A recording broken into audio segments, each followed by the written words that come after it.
अस्सलाम वालेकुम student, welcome to AG education network channel. दोस्तों, आज हम बात करेंगे law of diminishing marginal utility की। ठीक है, तो law of diminishing marginal utility क्या होती है, इसको समझने से पहले हम मार्जिनल यूटिलिटी को समझ लेते हैं। मार्जिनल यूटिलिटी इकोनॉमिक्स का टॉपिक है जिसके अंदर हम यूटिलिटी को डिस्कस करते हैं, जो कि ये डिफाइन करती है कि यूटिलिटी यानी जो हम बेनिफिट हासिल कर रहे हैं किसी चीज़ को कंज्यूम करके, यानी कस्टमर या कंज्यूमर जो प्रोडक्ट को कंज्यूम करके उससे जो बेनिफिट हासिल कर रहा है उसको हम यूटिलिटी कहते हैं। और मार्जिनल यूटिलिटी ये होती है कि पहले के मुकाबले में नेक्स्ट आने वाली चीज़ में जो हमें यूटिलिटी हासिल हो रही है। फॉर एग्जांपल कि when you eat additional of ice cream, यानी एक चीज़ हम आइसक्रीम खा रहे हैं, कोई चीज़ खा रहे हैं, तो you will get some additional satisfaction और यूटिलिटी। तो आप एक खाओगे, दूसरी खाओगे, उसमें भी आपको यूटिलिटी हासिल होगी, तीसरी में भी यूटिलिटी हासिल होगी। लेकिन law of diminishing marginal utility ये बताता है कि जैसे जैसे आप एक चीज़ को कंटिन्यू इस्तेमाल करते हो, तो उसकी कंजम्पशन, जब आप उसको कंजम्पशन की कंटिन्यू करते हो, तो उसके अंदर उसकी यूटिलिटी डिमिनाइश होने लगती है, यानी कम होने लगती है। इसका मतलब पहले के मुकाबले में हमें कम यूटिलिटी हासिल होती है। ठीक है, पहले के मुकाबले में कम यूटिलिटी हासिल हो रही होती है। इसको हम कहेंगे डिमिनिशिंग मार्जिनल यूटिलिटी।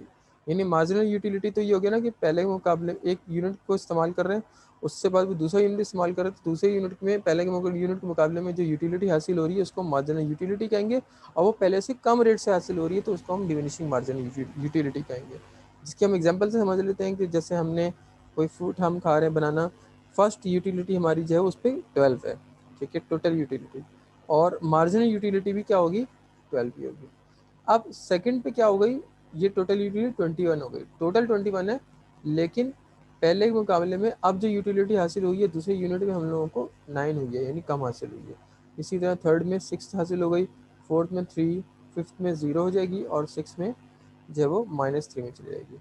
और इसको हम क्या करते चले जाएंगे, टोटल यूटिलिटी के अंदर प्लस करते चले जाएंगे, यानी 12, 12 और 9 21, 21 और 6 27, 27 प्लस 3 30, 30 प्लस 0 30 ही रहेगा, और 30 माइनस 3 27। तो इस तरह से टोटल यूटिलिटी तो आपकी बढ़ रही है, लेकिन मार्जिनल यूटिलिटी जो आपकी वो पहले के मुकाबले में कम रेट से बढ़ रही है। इसी को हम कहते हैं डिमिनिश होना, मीन्स कि कम होना। यानी मार्जिनल यूटिलिटी क्या, पहले के मुकाबले में अब जो यूटिलिटी हासिल हो रही है 12 के मुकाबले में 9 जो हासिल हो रही है, ये आपकी मार्जिनल यूटिलिटी है, लेकिन कम रेट से हासिल हो रही है, तो इसको हम डिमिनिशिंग मार्जिनल यूटिलिटी कहेंगे। Mean law of diminishing marginal utility आपको ये बताता है कि आप अगर कोई चीज़ इस्तेमाल करते हैं, उसकी कंटिन्यूस इस्तेमाल की वजह से उसके अंदर कमी होने लगती है। इसको हम डायग्राम के जरिए भी समझ लेते हैं। देखिए यहाँ पे आपके पास यूटिलिटी दी हुई है। ठीक है, तो जैसे कि 12 यूनिट है, यूटिलिटी आपको हासिल हो रही है पहले में, दूसरे में 9 हो रही है, तीसरे में 6 हो रही है, फोर्थ में 3 है, और 5 में 0 हो गई, 6 में -3 हो गई। ये एक यूटिलिटी का हम लोगों ने कर्व बनाई है जो कि मार्जिनल यूटिलिटी बता रहा है, और वो नीचे की तरफ आएगा, हमेशा याद रखिएगा वो नीचे की तरफ आएगा क्योंकि डाउन हो रहा है, वो डिमिनाइज हो रहा है वो। इसके बाद फिर कुछ एक्सेप्शन है इसकी या लिमिटेशन समझ लें। वो ये हैं कि जिन पे लॉ ऑफ ये कह लें कि यूटिलिटी अप्लाई नहीं होता। जैसे कि मैंने बताया, इस लॉ के लिए ज़रूरी है कि सबसे पहली शर्त ये है कि आपकी जो है वो यूटिलिटी आपको जो हासिल हो रही है वो आप प्रोडक्ट कंटिन्यू इस्तेमाल कर रहे हो। ठीक है, कंटिन्यू आप इसको इस्तेमाल कर रहे हैं, तो वो आपकी जो क्या है इस पर लॉ अप्लाई होगा। लेकिन कंटिन्यू इस्तेमाल नहीं कर रहे तो ये लॉ अप्लाई नहीं होगा। और जैसे कि इसमें एग्जाम्पशन ली हुई है या लिमिटेशन दी हुई है कि रेयर ऑब्जेक्ट्स या हॉबीज गुड्स, जिस चीज़ का आपको शौक है या जिस चीज़ को या जो चीज़ कम तादाद में मौजूद है, तो वो आपकी जो है उसमें आपकी यूटिलिटी कम नहीं होगी। ठीक है, वो बल्कि बढ़ेगी। तो इसका मतलब यहाँ पे लॉ ऑफ यूटिलिटी अप्लाई नहीं होगा। इसके बाद फिर आ जाता है कि यूज़ ऑफ इंटॉक्सिसेंट।